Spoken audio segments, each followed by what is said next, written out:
Okay, now where should I put this signed limited edition Deadpool with certificate of author? Oh, hi! I didn't see you there after I hit record on the camera.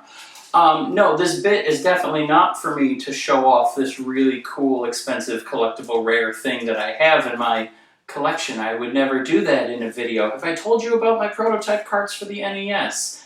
Anywho, hi internet, it's me. No, I just saw a movie. You'll never guess which one. I'm gonna talk about it. So before I jump into spoiler territory, let me just say, someone at Marvel finally learned how to have fun again. This was exactly what comic book movies should be. And I don't just mean the R rating, although that was nice. I just mean it was fun. Like, it was just a good time for the sake of having a good time. It was superheroes doing fun superhero stuff. There was really cool action scenes, and it wasn't overly bogged down with how does this connect to other movies, or what other movies is this going to set up in the future. It was just, hey, we're doing this thing, and we have this story, and it's just fun. And really, Marvel needs to learn a lot from that and do more of that, because I feel like that's the one thing we're not getting in the last few Marvel movies is just fun. So yeah, without spoiling anything, the movie was a really good time, really enjoyed it, and I hope we get more like that in the future. Okay, spoiler time. Wow, this is probably the best superhero movie I've seen ever. No qualifiers. Like, this is just the best one. And I know I said that about Guardians 3, and I know I've said it about other movies too, but this really just, man, this was everything I wanted. Yeah, I guess I'll just jump right in. All the cameos were so good. A lot of them were unexpected, and whenever you got a fun cameo, like, it made sense in the story. They weren't just gratuitous. Like, in Deadpool 2, the one they had was very much with a wink and a nod, where it's like, hey, these are the X-Men that would be in the X-Mansion, but also, wouldn't it be funny if we had a cameo here? These ones weren't that. These ones just made sense in the story. And again, spoiler territory now, I'm gonna give things away. If you haven't seen the movie yet, stop watching, come back later. Like, you should come back, please watch the review, but watch it after you've seen the movie. I do not want to spoil this for you. It is way more fun to be surprised. So if you're still here, I'm assuming you've seen it. Right off the bat, the first one you see is Happy Hogan. And it's fun because this movie takes place in a different timeline. It's not 616. This is a different universe. So different characters exist or don't exist or are alive or dead or whatever, so it's fine. But we see Happy Hogan, and there's references to Stark still being alive, but they don't bring Stark in, which I like. Happy Hogan was a fun cameo. It was cool to see a Marvel character show up, but I like that they didn't bring in Downey, because A, that would have increased the budget by a lot, but B, they killed him off, and even though it's not that dimension, it would feel cheap to bring him back. Like, it's good to just let him be gone, that's fine. And then, Hogan turns him down, says, hey, you're not an Avenger. And then he goes on to get into a bunch of hijinks, the TVA kidnaps him, and he has to, he ends up getting sent to the Void.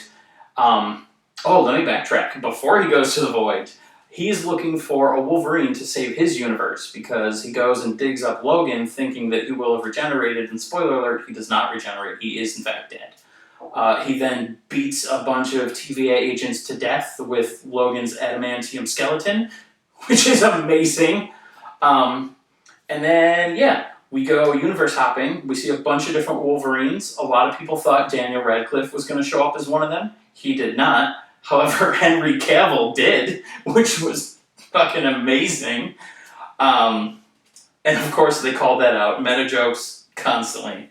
But we finally get the Wolverine. Yes, I said that twice. It was intentional. And then they comes back, and the TVA is like, nope, sorry, that's not going to work. And so he just runs off to the void. And by runs off, I mean he's pruned and gets sent there. And now he's in the void where all the Marvel characters that don't belong to the sacred timeline have ended up. And the first one we run into here is it's Steve Rogers. Or it seems like it's going to be Steve Rogers. He pulls back the hood, and it is Chris Evans. He's got the beard and the hair. You see a bit of blue and some red on the sleeves. Totally Captain America, except for when he goes to say his line, he doesn't say Avengers Assemble, he says Flame On, because it's the Human fucking Torch, and it's amazing. I never thought he'd get to play Johnny Storm again, and he did, and I fucking lost it. And then from there, it just, oh my god, it doesn't stop going. Pyro is back from the first couple X-Men movies with the same actor. Sabretooth is back, not with the same actor. Also, you get flashes of Toad and Spike and Psylocke and Juggernaut and a bunch of other cool X-Men characters. They're all there, most of them not the original actors, but that's fine too. There's references to, like, the Punisher. We don't see any of the Punishers, but they call out the fact that there's been a bunch of them, although I think he got the number wrong. No, he didn't. He said there's been 5 so far. No, he may have got the number wrong, because I think there was only 4? Unless the Punisher showed up in one of those, like, 80s terrible movies, in which case I guess it would be 5. But either way, just lots of fun. And then we see the Outcasts in the void. There's a big fight with the villain. I'll get to her in a bit. I'm just running through cameos. We get the Outcasts when they finally meet up with them. And first one in is Elektra, who was confirmed earlier on. People knew Elektra was going to show up, but it was still really cool to see her. But then Blade walks in. Did not see that coming. I thought at one point people had speculated that, and Wesley Snipes himself had shut it down and said, hey, no one talked to me, I'm not in anything. But he was totally there. And then a cameo that I did not see coming, I did not hear rumors about, I don't know if anyone saw coming, but fucking Channing Tatum as Gambit walks in. And let me say, when they first announced that there was going to be a Gambit movie and it was going to be Channing Tatum, I like Channing Tatum, but in my head I'm like, no fucking way, that's going to be horrible. He can't pull off that accent. It's not going to be good. Like, I want to see Deadpool and Gambit. That would be really cool. But, like, he can't pull off that accent. I don't know if he's got the right build for it. He's not as lean and lanky as Gambit is. Like, it's going to be weird. And he walks in, and he's big, bulky Channing Tatum, so he still doesn't have the right, physique. But he starts talking, he's got that Cajun accent. Like, it's kind of hard to understand, but that is how Cajuns talk, and he made it work, man. He was great in that role. And then, of course, the fourth member of the Outcast walks in, and it's Laura Kinney, X-23. And yeah, it was really cool just to see all those characters, and then we get a big fight scene with all those characters, and they all do the action. Like, it was some jump cuts. It wasn't as well done as some of the other fight scenes, but it was cool to see them all in action again. I thoroughly enjoyed it. Anyway, movie carries on, other stuff happens, we get more cameos. Except they're not really cameos, they're just other characters. But we get the Deadpool Corps, or Dead Corps, or whatever they call it. I have the comics in front of me, I just can't read from that far away because I'm old and blind. But we get Lady Deadpool, and Kid Deadpool, and Dogpool, and Headpool, and just all the variants. It was so cool to see. I really enjoyed that. It was Blake Lively playing Lady Deadpool. A lot of people weren't sure if it was going to be her or Taylor Swift or whatever. It was Blake Lively. But yeah, it was really fun. The fight scene with Deadpool Corps was one of the best in the film, aside from one cutaway gag with Blind Ale, which I could have done without just for the cinematography, but it wasn't a bad gag or anything. But the whole fight scene is, or it would be without that cutaway, a oneer. They start at this end of a thing, and the Deadpool Corps charges at him, and Deadpool and Wolverine are just hacking into him and just knocking these people off left and right as the camera's moving, and they just keep moving forward with it, including getting on and back off a bus. Like, it's a whole thing in this one beautiful shot with 100 Deadpool variants coming in and getting massacred. Wonderfully done. It was cool seeing all the variants. It was cool watching them fight. Like, absolutely loved it. I'm trying to think if there were any other cameos. I don't think that there were. Although at the end of the movie, they showed this really cool reel of like BTS photos or bloopers or outtakes from the various Fox projects that were referenced in this movie. So like the Blade, Daredevil and Elektra, Fantastic Four, all the X-Men. That was really cool to see. It wasn't even part of the movie. It didn't even matter. It was cool to see. A nice little, legacy goodbye to Fox Studios. But okay, so we talked about the cameos. Let me talk about the action. The action in this movie, absolutely on point. Like I said, the weakest fight was, if you can call it that, was the one with the outcasts. And I don't know if it's just because, some of these people have been out of the game for a while. I don't know if Jennifer Garner there, who plays Elektra, has done an action movie in a while. I don't know how much fight choreography she was up for. Blade was in prison for a while, but then when he came back, he did like Expendables, but that's old man action. That's not an insult. It's just when you think of old man action movies, like the 80s action movies, they're walking around with guns. It's a run and gun kind of thing. Blade was very agile, in your face, up close and personal, like martial arts and swordplay kind of action. It's two entirely different disciplines, so I don't know if he was still up for a lot of that. Channing Tatum, you see him in action type roles, but I don't know if he's had like real fight choreography like that in any movie. And then the girl, I forget her name, that plays Laura Kinney, she was a kid the first time we saw her. She's less of a kid now, but still a kid. So I don't know what her background is. But either way, it wasn't bad. The fights looked really cool. The powers looked good. Each of them got some really good scenes. It was very enjoyable to watch. The problem is the other fight scenes in this movie blow that one out of the water. I already talked about the big oneer against the Dead Corps, which looked fucking incredible. The intro scene murdering the TVA with Wolverine's skeletons while cutting away to very surprisingly good choreography of Backstreet Boys' Bye Bye Bye. No, Instinct's Bye Bye Bye. Don't come at me, boy band fans. My mistake. But the standout best fight scene by far was the one in the Honda Odyssey. That was so well choreographed to have this whole fight take place in such a small, cramped space. Also, by the way, that is how you do product placement. It started off with Deadpool completely shitting on the Odyssey and how horrible it is. But then we see this fight scene, and it made it seem more roomy than it was, because they managed to film this whole fight in it. And it's not lost on me that after that entire fight scene takes place, the van's able to drive away.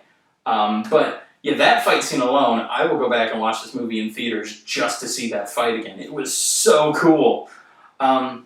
So yeah, all the action in this movie, there are a number of standout scenes that are just really well done, really good choreography, really entertaining and fun. So yeah, the action is on point. And next up, I guess, the big one, the story. They did a good job. Marvel has, repeatedly kind of shit the bed with the multiverse thing. It's a cool concept. It works in the comics, but in the movies, they just never seem to pull it off well. Mostly because they avoid going to too many alternate universes. So there's no point in having a multiverse when you're really just going to one other place. This one, he starts off in one universe, and then it's dying. He gets pulled to the TVA, and they say, hey, if you want to save your universe, you got to do a thing or whatever. So he goes to a bunch of different universes to try and steal their Wolverines. He faces off with all of them. He then goes to other universes. There's a lot of hopping around at points, and of course he goes to the Void, which is outside of all of time. So they take these different settings, but they make it work in a story that makes sense. I know I'm in spoiler territory, but I'm not going to give everything away. I mean, I probably am, but I'm not intentionally just note for note telling you the whole story. They make the multiverse a little more useful here than it has been in the other movies, and I appreciate that. But also, they don't go too deep. Like I said in the beginning, they weren't trying overly hard to tie this into every other Marvel thing. Obviously, they make the meta jokes and they break the fourth wall, and they are doing the multiverse and doing the TVA, so it is tied to stuff, but they don't They don't beat you over the head pointing out all the ways that it's tied to other things. The one thing I wish they would have done was reference the fucking god hands that came out of the ocean and created a new continent that happened in the Eternals, and no movie since then has even acknowledged. That's insane that we have an eighth continent and just no one's going to talk about it. But no, the story was good, you know? It made all the cameos didn't feel like cameos. They felt like just the characters existed in the world where they did. It all made sense. Including him having his original friends and family from the beginning with, you know, Shatterstar and Peter, Negasonic, Yukio, Colossus, all of that. Like, it all made sense. And each of them got at least one line, so they're actually in the cast, they're not extras, which I thought was kind of cool. But yeah, and then we got our main villain, is it Cassie, Cassandra, whatever it is, Charles Xavier's twin sister, who's evil. And she's in the void, and she's just kind of, you know, posted up there. That's her spot. She enjoys it. She gets to do whatever she wants. No one tells her not to. She gets to either, you know, kill or subjugate all the different rejects, basically, that get sent there. And it's a lot of fun. Her powers are cool. All the scenes with her are really fun to watch. You don't see her get to show it off too much, but when she does, it's a great time. There's the one in the trailer that was synced to music in the trailer, but where she points to Wolverine and, like, you know, makes him stab himself in the legs and then stands up and then, you know, punches him down into the ground. Like, it's really well choreographed. Visually, it looks great. So they did a really good job with her. And I think that's the main thing, is that this movie feels like the person that wrote it was a fan of comic books, but also a fan of cinema. They kind of did this one with the second movie, too, where, you know, they're talking about Domino and how her power is luck, which is a cool and interesting power, but you can't make it cinematic. And as they're saying you can't make it cinematic, they're showing events unfold around her where just her being in the proximity and her unnatural luck making things happen in certain ways that will work to her benefit, it just looks incredible. And that's how this whole movie felt, too, is, you know, they're doing the multiverse, and they're doing Wolverine and Deadpool, and, like, you see the Hulk come in to fight Wolverine at one point, and you see all this different stuff.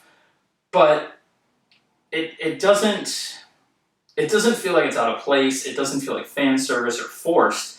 It feels like the people are both respecting the comics, but also trying to make good, entertaining cinema. Like, they wanted to make a comic book movie that just felt fun and enjoyable. It's good to look at. It moves along very well. The pacing is incredible. Like, it's never boring. It doesn't feel stretched or rushed. It feels exactly the right length. Like, everything feels like what a movie should be. It's fun, it's engaging, it's entertaining. It's just, everyone in the theater that I was just at had an amazing time. People were laughing out loud and, like, hooting and hollering at certain points, and all the cameos elicited a response from most people. It was very well done. It was made by people who clearly love both comics and movies. And I think that's what stuck with me the most, is that these people care. They're having fun, they're enjoying what they're doing, and they want us to enjoy it too. Like, I've worked on films before. I don't know if I've mentioned that or not. But, like, that's one of my favorite things is when I'm doing films, is that the crew I usually work with are people that just really genuinely enjoy what they're doing. They love being in front of the camera, they love being behind the camera. They just really like making things and seeing cool things get made. You know, if we come up with a new effect that we want to try, or some cool set piece that we could use somewhere, or an effect that we think might look fun, everyone's on board to make it happen. And that's how this movie felt. Like, it felt like these people just really wanted to do this because it was just fun and something they enjoyed doing. It didn't feel like the studio said, hey, you have to do this. Whereas there have definitely been some Marvel projects where you could tell the studio meddled a lot and folks were doing things begrudgingly. You know, they were forced to include X scene or X character or whatever plot points or whatever. This wasn't that. This was just fun. I mean, really, that's the best word to describe this movie, is just fun. The whole time, you're just grinning ear to ear, having a great time, because it's an absolute blast. Um, yeah, I don't know. I don't know what else I can say. Like I've given away the cameos. I've already talked about the cinematography, and the fight choreography, and the story itself, and just yeah. Honestly, I hope Marvel takes the right lessons from this. Um, like I don't want them to think, oh, we did something R-rated and everybody loved it. Now everything has to be R-rated. That's not necessarily the lesson. Don't get me wrong. They have a lot of characters that really should be R-rated. When we see Blade again, or Punisher, if we eventually get Ghost Rider, if we get Wolverine again, like there are a lot of things in the Marvel sandbox that absolutely should be rated R. But not every movie has to be. It's just they need to capture the same spirit of fun. And also, they need to understand that things can be standalone. Like, this movie, it does reference a lot of other things. If you haven't seen the Loki TV show, if you haven't seen all the Fox movies, the X-Men's, Daredevil, Elektra, the Blades, whatever, you're not going to know these cameos. If you're not familiar with the meta of everything, you might not know that Channing Tatum was supposed to be Gambit, so him showing up as Gambit is a big deal. You might not know what happens with Henry Cavill being ousted and then brought back and then let go again and replaced and all of that. So the joke about Cavill being treated better here than with those folks down the street, that's not going to make sense. But, like, you don't need to know those things. Like, if you haven't seen those movies, you're not familiar with the things that they're referencing, that joke's just not going to land for you. But it's not going to take away from the movie. They explain very roughly like what the void is. It's at the end of time where we send all the rejects from the other universes. Like, that's fine. That's all you really need to know. You didn't need to see Loki to understand it. They explain it enough to where you can just move forward. It's a standalone film. It just happens to be part of this universe. And it happens to pull in some characters from other movies so that they can all play around together for a while. And that's what more Marvel movies should be. It's fine for the characters to just have their own fun. And if you want a quick reference to an event from another movie, like the goddamn creation of a new continent, then you can do that. And that way people understand it's the same universe. But you don't have to beat them over the head with, oh, hey, remember this thing that we did in this other movie? See, we're talking about this specific thing. We're naming this character. Like, you don't need to do that. It's fine. We get it. It's one world. Whatever. Just move on. Let the movie and the story be its own thing. And then when you want things to play together, just do it. They're comic book superheroes. These are people that can stretch their limbs to impossible lengths or shoot power beams from their fucking eyes. Like, it doesn't have to make sense all the time. It can just be fun. And I hope that's what they're learning here, because this movie's going to be successful. If you look in Rotten Tomatoes, people were talking a while how the critic scores are really low. If you look at the audience scores, they're as close to 100 as it's going to get. People fucking love this movie. It broke sales records a month before it even came out. I just saw it this morning in a packed studio. Every other showing today at the theater near me is already sold out. And I'm going to see it in theaters at least one more time. So they're gonna make money on this movie, probably a lot of it. And I hope they understand that it's not because it's R-rated or it's not because it's Deadpool. I mean, those things help, but they could do this with their other movies. They could make a movie about Red Wolf or Squirrel Girl or any Marvel character and do just as well, as long as it had the same sense of fun. That's what they've been missing. The Eternals could have been great. There's some really interesting characters in there. It's a lot of fun. They forced too much in all at once. The pacing was wrong. The storytelling wasn't great, and that's what killed that movie. It wasn't fun because they're trying to rush through everything. The New Mutants could have been fun if the dialogue was better and the action was a little more. Like, it didn't go into it as well as it could have, and it kind of flopped because of it. And you could go on for Quantumania, or was going to say the Marvels, but actually I really enjoyed that one. That one was a lot of fun too. That one would have done better if people weren't sexist and racist. That's the real issue with that one. If people weren't allergic to girls being the leads, that movie would have done well. Because it was 3 superheroes pailing around, having fun. There was lots of cool fights. There was a lot of funny stuff. Like, that was a fun movie. But a lot of the Marvel movies that failed, you can point to a specific lack of fun or a lack of just interest. Like, the movies don't stand out. They all feel like they're expositing the next movie. You know, if all of, what are we calling these phases? If all of Phase 4 or Phase 5 is just setting up the next team-up movie, that's not fun. I don't want to watch 12 hours of prologue. I want to watch, or would it be epilogue? Whatever comes first. I don't want to watch 12 hours of introduction. I want to watch 6 movies, and then another movie that maybe uses the characters from those. And that's what Marvel needs to learn here. And they already said not too long ago that, you know, we're going to scale back some of our TV shows or scale back some of the things that we're doing. But I don't think that was the right lesson to take. Like, no one said, hey, we don't want Blade, or we don't want Ironheart, or we don't want Agatha All Along. Like, we still want that content. We want those shows. We want those movies. We just want them to be better. You know? Make them more engaging. Make them more fun. Make them more interesting. You know? Let the characters feel more unique. Let them get good action and good lines. Give us a reason to watch it. You know, Secret Invasion is probably the only Marvel project that I just genuinely did not like. I'm a big fan of the comics. I'm a big fan of everything in the MCU. I liked the Ms. Marvel TV show. I liked the Hawkeye TV show. I liked Quantumania and Wakanda Forever. I have enjoyed everything the MCU has put out except for Secret Invasion, because there just wasn't a reason to watch it. It wasn't fun.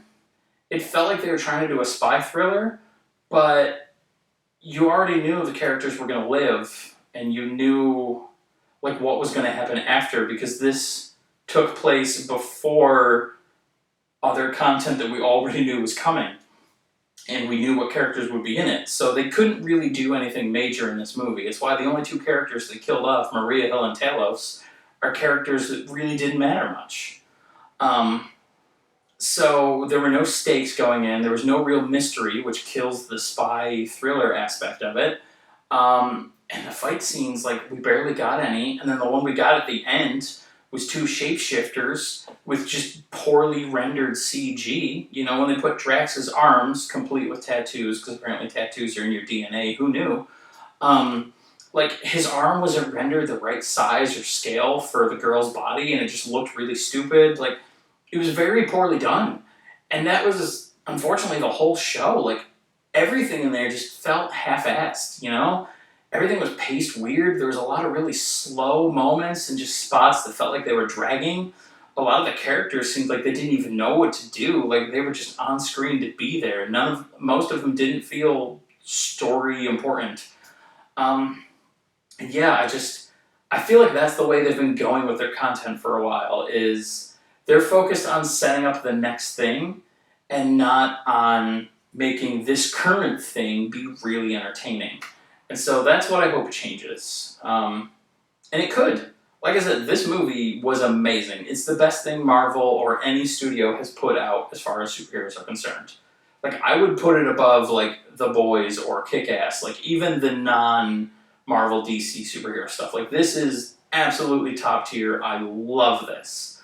So, I hope they could do more of this. You know, they have the money to get the big actors and the cool names and all the best effects. Like, they can afford to do whatever they want. They can get the best writers, the best storytellers, the best actors. You can get the best of everything. If you have those resources and you have rights to the entire Marvel library, which has so many interesting characters. Like, if you just look at the walls around me, half of the stuff is Marvel, and there's just so much cool stuff they could do here. They have multiple dinosaur characters. Like, we could have a live-action Devil Dinosaur, or Fin Fang Foom. We could have Squirrel Girl, which is campy and funny and ridiculous. Like, there's so many fun things we could be getting and so many cool directions they could go. And they're not taking those chances. They're not giving us the really weird, fun, comic booky stuff. And that's what I want more of. And that's what I really hope, more than anything else, they take away from what's going to be the rampant success of Deadpool, is that we just need more comic book energy in our comic book movies. Let it be chaotic and silly and fun. That's what we want. The world sucks. We just want escapism. We want to watch people in spandex beat up other people in spandex, and it should be colorful and just in your face and obnoxious and silly, and it doesn't have to make sense. It just needs to be fun. So, if you watch this movie, you will get a lot of that, and it will make you very happy. And I, for one, just really hope that we can get even more of that in the future, because if we do, then Marvel Studios is going to be number one, and all their movies are going to be billion-dollar projects again. They've done it before, they did it for a while, and I hope we can get back to that, because it's better for everyone. Like, I know it makes more money for them, which is all they care about, but as a fan and a consumer, like, I just want more fun stuff to watch, and this shows them the way to get there. So I hope that they take this as the sign that it is, and take the correct direction from it, and just make more of that entertaining stuff.